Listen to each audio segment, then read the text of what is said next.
नमस्कार व्यूअर्स, आप सभी का स्वागत है रेडियो द्वारका में। सवालों का सिलसिला जारी है। अमोघ लीला प्रभु मेरे साथ हैं। प्रभु जी, आज का जो ये प्रश्न है थोड़ा सा सुनने में वो है कि भगवान से चाहने वाले और भगवान को चाहने वाले में क्या अंतर? बहुत अंतर है।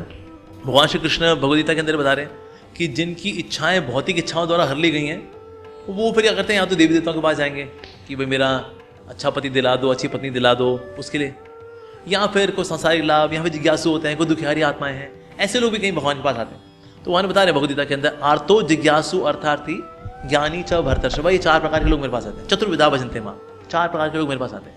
आर्तो यानी कि दुखी लोग, कि वो कष्ट हैं जीवन के अंदर, शारीरिक कष्ट हैं, मानसिक कष्ट हैं, फाइनेंशियल लॉस हो गया है, तो इसलिए ऐसे लोग जो होते हैं वो आते हैं भगवान के पास कि भगवान हेल्प करो, बड़ा कष्ट है। फिर अर्थार्थी, इनको की ना धनी बनना है, मतलब क्राइसिस में नहीं है उनकी लाइफ, धनी बनना है उनको, तो ऐसे लोग भी आते हैं भगवान के पास, तो ये होते हैं अर्थार्थी।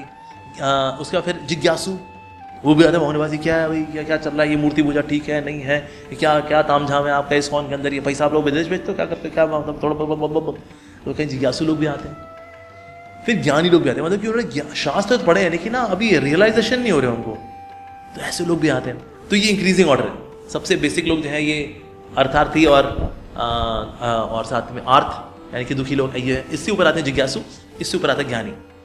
तो ये 4 प्रकार के लोग भगवान के पास आते हैं। तो ऐसे लोग हैं जो कि भगवान से कुछ ना कुछ मांगते हैं, लेकिन करते करते अगर भगवान के पास अगर भौतिक इच्छा भी मांगनी है तो भगवान से मांगनी चाहिए।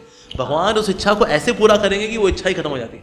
भगवान इस तरह से करते हैं। तो देवी देवताओं के पास नहीं जाना चाहिए, देवी देवताओं का सम्मान करें, नमन करें और उनसे आशीर्वाद मांगें, हे देवी देवता जी हमारा मन कृष्ण में लगे, क्योंकि आप सब हमारे लिए पूजनीय हैं लेकिन कृष्ण भजनीय है। तो कृष्ण का भजन करना चाहिए, बाकी सबका पूजा करनी चाहिए, सम्मान करना चाहिए। देवी देवता की भाव तो प्रभु की भक्ति ही है, इस भाव के साथ हमें जीना चाहिए।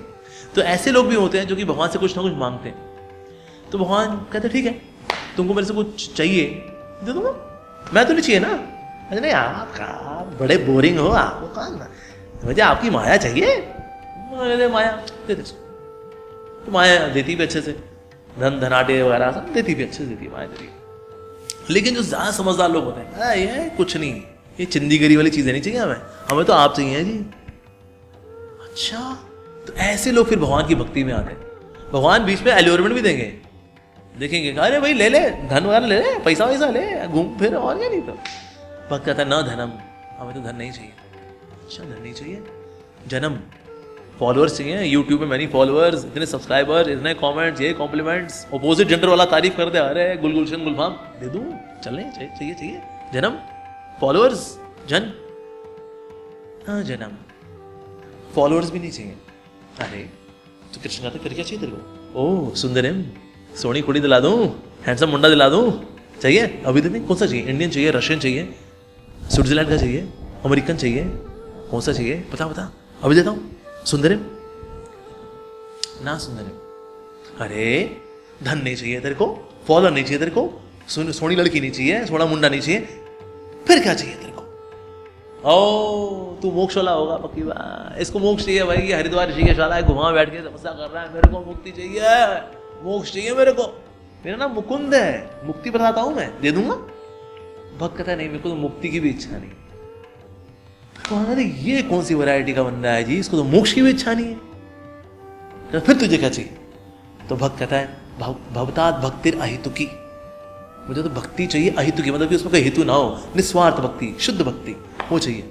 यार ठीक है, किसकी भक्ति चाहिए? देवी देवता दे देता हूँ, देवी देवताओं की किसी चाहिए, काली भक्ति, शिव भक्ति, इनकी भक्ति, गणेश भक्ति, जिनकी बोलेगा दे दूंगा। भक्त कहता है तो वही, मुझे आपकी भक्ति चाहिए, इनकी सब मेरे लिए पूजनीय है, पर मुझे आप चाहिए। कृष्ण कहते हैं भाई ये तो सबसे समझदार निकला, ये तो हम ही को मांग लिया इसने। तो सबसे समझदार व्यक्ति होता है वो कहता है ना धनम ना जन्म ना सुंदरिम कविता माँ जगदीश कामये मम जन्मनी जन्मनीश्वरे भवतात भक्ति अहितुकी त्वयि, आपकी भक्ति चाहिए मेरे को। तो ये सबसे अधिक समझदार लोग हैं, क्योंकि ये कुछ नहीं चाहते संसार का, क्योंकि बाकी सारी चीजें ना उसमें स्वार्थ है, धनम जन्म सुंदरिम स्वार्थ। इवन मोक्ष कामी जो होता है ना वो भी स्वार्थी है, कहता है भाई संसार को भोग के तो मजा हुआ नहीं, तो ऐसा करते हैं मुक्ति पाके मजा कर लें। लेकिन मजे का भाव तो यहाँ पर भी है, सर सेवा का भाव यहाँ पर है, तो इसलिए मुक्ति की इच्छा वाला भी स्वार्थी है। लेकिन भक्ति की इच्छा वाला वो निस्वार्थ है।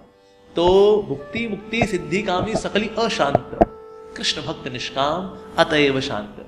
तो जो कृष्ण का भक्त है वो शांत इसलिए बिकॉज निष्काम है, उसको अपने लिए कुछ नहीं चाहिए, मान सम्मान इज्जत धन धनाढ़ बढ़िया सुंदर लाइफ पार्टनर मजा घूमना फिरना कुछ नहीं चाहिए उसको। भवतात भक्ति रहितु की त्वयि, इसमें फिर भगवान इतना आनंद भर देते हैं ना उसके जीवन में, ये जो भक्ति का आनंद है इसके फिर आसपास भी कुछ नहीं है। सोचिए संसार का जितना भी आनंद है उसको अगर एक कर लिया जाए, juiciest form of pleasure, all kind of pleasures, ये कुछ नहीं है मुक्ति के आनंद के आगे। और मुक्ति के आनंद को करोड़ों गुना कर दिया जाए तो शुद्ध प्रेम भक्ति का जो आनंद है उसके आगे कुछ भी नहीं है, मतलब कुछ भी नहीं है। तो सोचिए भक्ति का आनंद भला क्या होगा। लेकिन भगवान वो आनंद किसको देंगे? जो एब्सोल्युटली निस्वार्थ है, जिसको भगवान से कुछ नहीं चाहिए, जिसको भगवान ही चाहिए। तो मुझे तो आप ही चाहिए, आपकी सेवा चाहिए, आपकी प्रेम भक्ति चाहिए, मेरा मन आप में लग जाए, तन मन धन मेरा रोम रोम सिर्फ आपका हो जाए, मुझे वो चाहिए कृष्णा। तो भगवान कहते हैं ठीक है भाई ओके, ये काफ़ी समझदार, लेकिन ऐसे समझदार लोग बड़े कम होते हैं, बड़े विरले होते हैं। तो हमें भगवान से कुछ नहीं मांगना चाहिए, हमें भगवान से सेवा मांगनी चाहिए कि हमें आपसे कुछ नहीं चाहिए, आपकी सेवा चाहिए। तो सेवा जो करता है उसी को मिलता है मेवा। बहुत बहुत धन्यवाद प्रभु जी। तो व्यूअर्स आपने सुना कि दोनों में बहुत अंतर है, गलत और सही की बात नहीं है, पर एक डिफरेंस है और वो डिफरेंस समझना जो बहुत बारीक लाइन है वो ज़रूरी है। अब आपसे विदा लेते हैं, जुड़े रहें रेडियो द्वारका के साथ।